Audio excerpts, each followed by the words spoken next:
So, the next care need I'd like to pick apart in a little bit of detail is that of being appropriately clothed.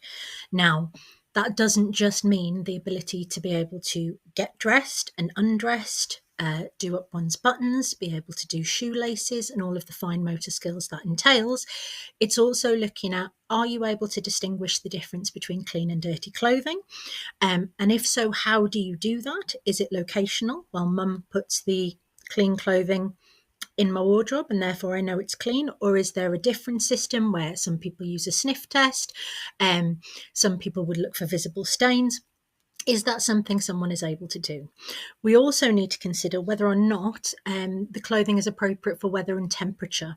So, for example, because of interoceptive differences and difficulties recognizing when you're hot or you're cold, some people might wear a massive thick coat that they love all the way through the summer. And that can be problematic in terms of things like heat stroke, overheating, becoming dehydrated. Or it might go the other way, and people who run really hot might wear flip flops and shorts in the winter.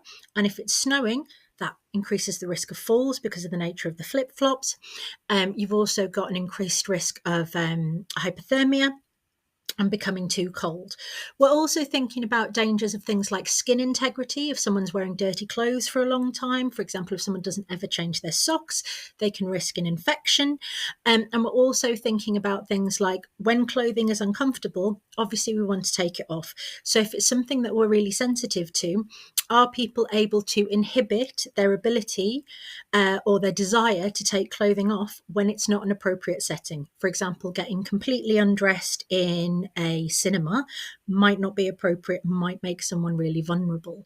So how do we then ensure that we have sensory friendly clothing and are able to ensure people are able to protect themselves from those difficulties?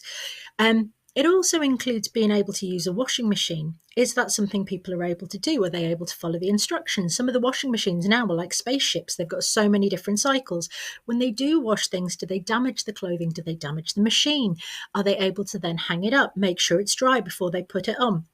So it's not just as simple as getting a t-shirt on and a pair of trousers on.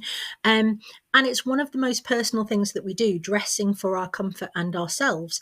So it is something we need to put due consideration into with regards to the process of being appropriately clothed.